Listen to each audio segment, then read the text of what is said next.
Avec nous à Panem 360, nous avons aujourd'hui Francis Perron, qui est professeur agrégé à la Faculté de musique de l'Université de Montréal, pianiste et coach vocal, spécialisé notamment en accompagnement au piano et qui fait partie cette année de l'alignement de professeurs au sein de l'Institut canadien d'art vocal, l'ICAV, et de son festival d'art vocal qui va se dérouler du 17 juillet au 11 août à Montréal. Bonjour Francis. Bonjour Alexandre. Alors, vous faites partie du corps enseignant de l'ICAV depuis ses tout débuts, si je ne m'abuse. Euh, Quel est le regard que vous portez sur vos années d'application et comment votre application a-t-elle commencé avec l'ICAV? En fait, la toute première édition de l'ICAV, j'ai été engagé comme pianiste. Mhm. J'étais pas encore dans le panel des professeurs comme tel, mais j'étais là pour jouer pour tous les professeurs, les classes et tout ça. Donc, c'était assez incroyable comme opportunité puisque j'ai rencontré déjà à l'époque des gens extraordinaires qui m'ont vraiment marqué, beaucoup influencé et tout. Euh, ça a été les débuts à ICAV où j'ai vraiment accompagné plusieurs classes, joué pour les concerts d'élèves et tout et tout. Et puis après, bon, c'est sûr que je suis parti en Europe. Donc, il y a eu cette pause-là. Je suis allé à Vienne étudier. Puis, en fait, j'avais eu les recommandations aussi des professeurs de l'époque, comme Noel Barker, par exemple, qui était basé à Londres et tout. Donc, il y a eu comme vraiment beaucoup d'influence à ICAV. Et puis, bon, quelques années après, ben, on m'a demandé de revenir comme coach, comme professeur, comme ça à l'ICAV. Donc, depuis à peu près, je ne sais pas, j'ose pas dire un nombre d'années, là, au moins 5 6 ans, je crois que je suis professeur à ICAV. Donc, c'est à peu près le parcours là, ce que j'ai pu vivre à ICAV. Donc, c'est vraiment un parcours, en fait, un séjour qui vous a bénéficié aussi au niveau professionnel et au niveau de euh, de vos aptitudes et de votre formation aussi, qui vous a aidé dans la progression de votre carrière et de votre emploi que vous occupez actuellement en tant que professeur et en tant que pianiste accompagnateur et de pianiste Oui, soliste aussi, j'imagine. oui. En fait, je dirais à ICAV, c'est la chance de rencontrer des gens, tu sais, en 2 semaines, 3 semaines, Mhm. une panoplie de gens qui font des carrières extraordinaires, qui ont des angles différents, qui ont des opinions différentes, mais Mhm. aussi une connaissance du répertoire assez incroyable et une expérience de carrière. Donc ça, sous un même toit, c'est une richesse assez exceptionnelle. Ouais. Donc, c'est sûr que ça influence. Puis après, comme professeur, le partage d'idées, hein, ce qu'on vit ensemble quand on enseigne, ça, c'est assez riche aussi. Oui, et justement sur votre travail spécifiquement de professeur, en quoi consiste votre travail à vous et à vos autres collègues? Parce que vous n'êtes pas tout seul comme pianiste accompagnateur et comme coach vocal au sein du corps enseignant de l'ICAV. Quand votre travail auprès des chanteurs et aussi auprès des jeunes pianistes qui vont intégrer l'ICAV dans ce programme-là cette année, en quoi il consiste? Parce que c'est pas la même chose entre accompagner un chanteur et un instrumentiste, j'imagine, d'une part, mais c'est surtout pas la même chose entre être un pianiste, concertiste, soliste et accompagner des instrumentistes. Donc, quel est le travail que vous faites et quelles sont les différences qu'on peut avoir entre ces deux pans du jeu pianistique? Bon. Alors, c'est intéressant parce qu'à l'université, bon, j'ai plusieurs élèves dans les programmes, dans les Hmm. cursus d'accompagnement au piano. Il y en a qui préfèrent se spécialiser vraiment dans la musique vocale, travailler avec les chanteurs, l'opéra, récital, mélodie. Il y en a d'autres qui préfèrent faire sonate, musique de chambre, travailler plus avec les instrumentistes. En fait, les qualités requises sont les mêmes, c'est-à-dire que ça demande, premièrement, le goût de travailler avec les autres. Mhm. Hein? Un sens de la collaboration, l'empathie. Donc, ça demande vraiment, il faut aimer être avec les autres, jouer avec les autres. Donc, ça, c'est la première chose, je dirais. Euh, les spécialités vocales, bien sûr, c'est particulier puisqu'il y a plusieurs autres aspects que seulement jouer du piano. Hein. Il faut d'abord maîtriser le piano puisque les partitions sont très exigeantes et puis on a souvent beaucoup de choses à lire. Il y a on a peu de préparation, quelquefois même à lecture à vue, tu sais. Mhm.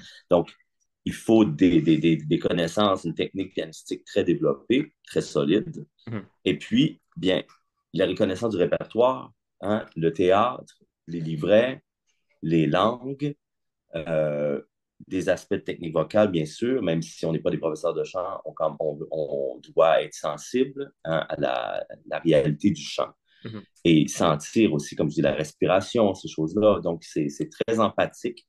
Et pour être un bon accompagnateur de chanteur, je pense qu'il faut tous ces aspects-là, tous ces aspects-là. Euh, et puis, ben, dans le travail quotidien, par exemple, à ICAV, dans une journée type, là, on reçoit, par exemple, on fait des leçons, 45 minutes à peu près par chanteur. Et puis, on a des chanteurs qu'on voit pour la première fois. Hein, donc, on leur demande leur répertoire et on écoute bon, les extraits. Par exemple, ils savent, par exemple, on a chacun un peu nos spécialités. C'est sûr que moi, j'adore travailler le répertoire français. Mhm. Et étant francophone, bien sûr que je peux aider au niveau de la langue et tout et du style. Donc, ça, c'est clair. J'ai aussi étudié à Vienne. Donc, il y a tout cet aspect pour les leaders et aussi pour la musique allemande où je suis très, très passionné et je peux, je pense, apporter mon expérience à ce niveau-là. Donc, les chanteurs aussi demandent souvent, ah, quelle est votre spécialité ou quelle est votre force? Donc, c'est sûr qu'à plusieurs professeurs, on a plusieurs forces réunies et je pense que c'est ce qui fait la richesse d'un programme comme ça. Donc, c'est ça. Et on a, mettons, je sais pas, six chanteurs par jour, 6 à 7 chanteurs par jour qu'on rencontre et on écoute les airs, on travaille avec eux. C'est Mhm. aussi, on est à leur service dans le sens de qu'est-ce qu'on qu'est-ce Mhm. qu'on peut. Moi, je pose souvent la question au chanteur, qu'est-ce que je peux faire? Mhm. En quoi je peux être utile? Donc, mais je trouve ça fascinant puisqu'on a des voix complètement différentes, hein, puis on a des répertoires différents, des gens qui viennent de partout dans le monde. Euh, c'est des journées très, très, très riches, vraiment très riches. Oui, puis c'est vraiment un travail qui s'inscrit en, vous le dites, en complémentarité avec le travail qui est effectué avec le professeur de chant, par exemple, parce que lui, le professeur de chant va travailler sur des aspects vraiment de technique, beaucoup sur des aspects de technique vocale.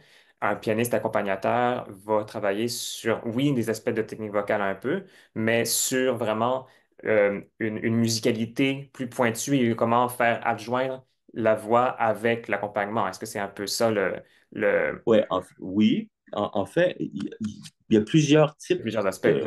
de, de professeurs aussi. Hein. C'est Il y a vrai. des coachs. En fait, on dit plus coach. Oui. En français, on devrait dire chef de chant. C'est OK. vraiment le terme. Un chef de chant, c'est quelqu'un qui a une connaissance quand même de la technique vocale et Mhm. puis du répertoire, hein, qui est très pointu. Donc, et puis, comme je dis, on a chacun nos spécialités. Il y a des professeurs de chant qui font tout. Hein. Il y a des professeurs de chant qui sont qui font aussi. C'est pas que les coachs vocaux, là. Mhm. Il y a des grands chanteurs qui connaissent très bien le répertoire, qui sont aussi de très grands coachs de style. Hein. Donc, ça dépend vraiment du background de chaque professeur. Euh, mais je dirais que c'est vrai qu'en chant, la combinaison coach vocal ou chef de chant et professeur de chant, c'est absolument essentiel pour la formation d'un chanteur. Hein. Donc, puis il y a tous les aspects aussi de répétiteur, puisque quand Mhm. on est répétiteur à l'opéra, Ouais. ah ben, il y a Non. tous les autres aspects. Hein. Comment on se prépare pour un chef? Comment on se prépare pour l'orchestre? Mhm. Hein, comment on travaille un rôle? C'est quoi les réalités, projections, diction, etc., etc. Donc, il y a des gens qui travaillent dans des maisons depuis des années, qui ont une expérience incroyable, formidable. Donc, euh, c'est là aussi dans des stages comme CAV, hein, puis je pense que c'est très, très important d'avoir ce genre de stage, puisque en 2 ou 3 semaines, on peut faire l'équivalent de quelques mois dans une année scolaire, par exemple, Mhm. parce qu'on rencontre les professeurs chaque jour, hein, on est super occupé, des fois Mhm. c'est assez épuisant, mais c'est vraiment une intensive, là. C'est vraiment intensif comme travail. Et puis, je pense que ça vaut vraiment ce pesant d'or.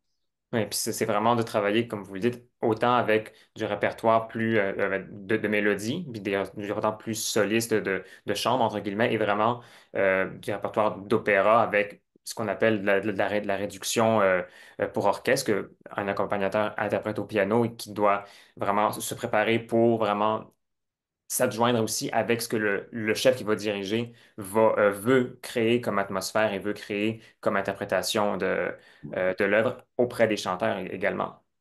En fait, les grandes différences, hein, c'est le répertoire qui est écrit C'est ça. pour le piano Mhm. original Ouais. et le répertoire qui est écrit pour orchestre. Donc, la préparation n'est pas du tout la même. Oui. Je pense que tout le monde devrait faire les deux Oui. parce que c'est vraiment une grande richesse. Mais en fait, ça revient un peu au travail des pianistes aussi Mhm. qui commencent à apprendre ce métier-là et tout ça. Puis Mhm. moi, je me rends compte qu'avec ICAV, j'ai découvert premièrement des professeurs fantastiques Mhm. et le fait d'être assis dans les leçons avec des gens si expérimentés, mon Dieu, comme jeune pianiste, on apprend tellement. Et Mhm. c'est fou, il n'y a pas d'occasion où on peut faire ça, apprendre aussi rapidement en étant chaque jour au côtoyer des grands chanteurs, des grands pianistes. Et Mhm. puis, bon, on apprend le répertoire d'abord. Euh, on apprend comme les standards aussi, puisque je dis, il y a toujours les mêmes genres d'airs d'opéra qui reviennent. Donc, Ouais. il faut s'y mettre, hein, il faut commencer à apprendre le répertoire Mhm. et puis bien le faire. Alors, quelquefois, ce métier-là, c'est difficile puisque quand on a peu d'expérience ou peu de répertoire, nos journées sont principalement de la lecture. Hein. Mhm. Donc, on est assis là, on lit, les gens mettent la musique sur le piano, et puis il faut se débrouiller et tout, mais ça fait partie de l'apprentissage. Et puis, comme je dis au début, c'est plus exigeant, mais après, quand on commence à connaître le répertoire, là, tout d'un coup, on a un peu plus de... C'est pas qu'on n'a pas de plaisir au début, mais c'est Non. quand même très, très exigeant au début. Il faut passer par là. Moi, comme j'ai dit, les premières années, mon Dieu, j'arrivais le soir, j'étais épuisé Mhm. d'avoir lu tout ça. Hein. Puis Ouais. des fois, mais ça fait partie de l'apprentissage Ouais. du métier. Parallèlement à ça, puis en continuité avec ce qu'on discute sur justement l'accompagnement vocal, vous êtes depuis, je crois que ça fait quoi, 2 ans, vous me corrigerez si je me trompe, mais que vous êtes co-directeur avec Michael McMahon, pardon, de l'Université McGill, de la résidence UDM McGill en piano art vocal, qui est un programme intensif qui s'échelonne de septembre à mai, à peu près à l'Université de Montréal et à l'Université de McGill, qui vraiment est dédié à former également dans un cadre de formation universitaire, dans l'année scolaire, des jeunes euh, pianistes, accompagnateurs qui veulent se spécialiser en accompagnement. Euh, Quelle a été l'impulsion de vouloir créer cette résidence-là à laquelle s'adjoint des parcours académiques de cycle supérieur?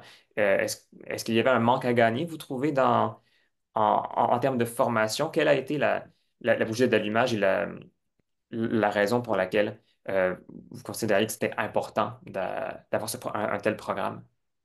Ben, en fait, c'est parce que je pense que c'est essentiel. Mhm. Et puis, en fait, oui. Donc, le programme existe depuis, en fait, c'est notre troisième année qui va Troisième année, c'est ça. commencer, là. D'accord. C'est notre troisième année. Donc, on a eu déjà 2 cohortes Mhm. dans le programme. Donc, c'est 5 à 6 pianistes par année, là, ça dépend, qui sont choisis sous audition. Et puis, ces pianistes-là ont la chance justement de se perfectionner avec nous, avec moi et Michael, durant toute l'année, mais aussi auprès des plus grands maîtres qu'on invite à Montréal. Donc oui, je pense qu'il y a un réel besoin.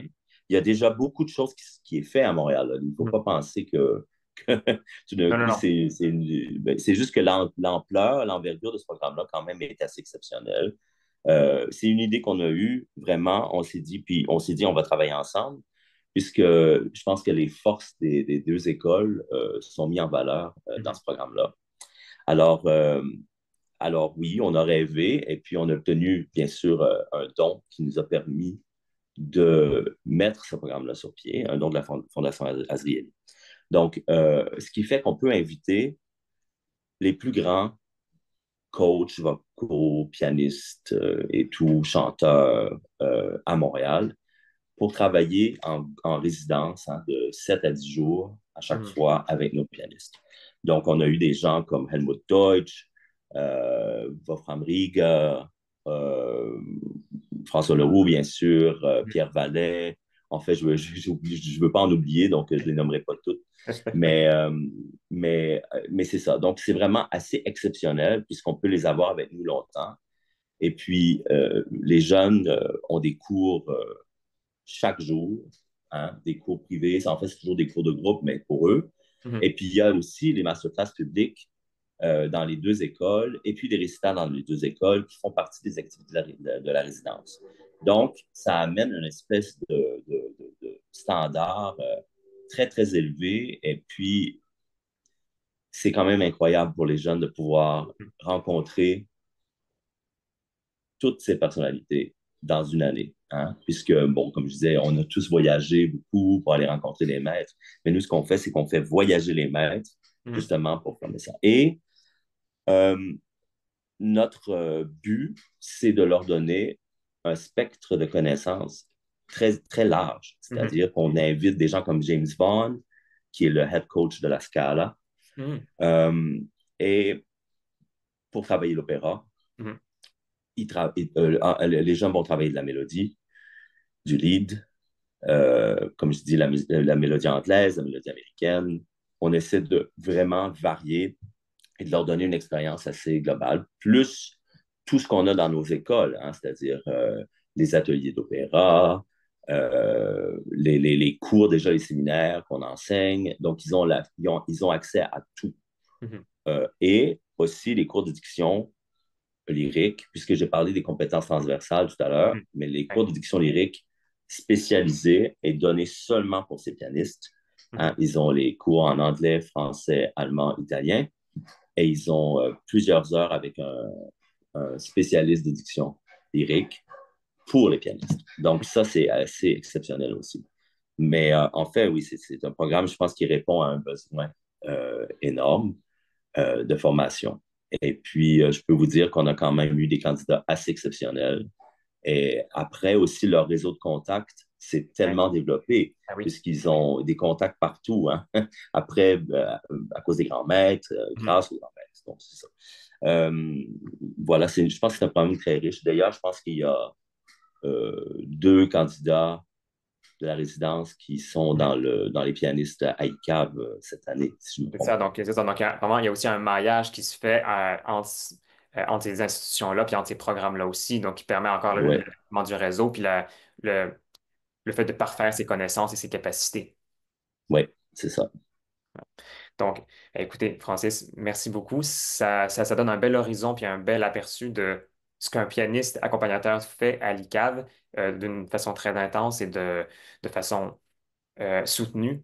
Donc, c'est pour un programme qui va s'échelonner du 17 juillet au 11 août. Vous allez être très actifs, vous et vos collègues, à former les jeunes de cette génération de nouveaux accompagnateurs, accompagnatrices, avec d'aussi également jeunes chanteurs. Merci beaucoup de nous avoir parlé. Ça fait grand plaisir. Merci beaucoup pour cette entrevue. Un plaisir.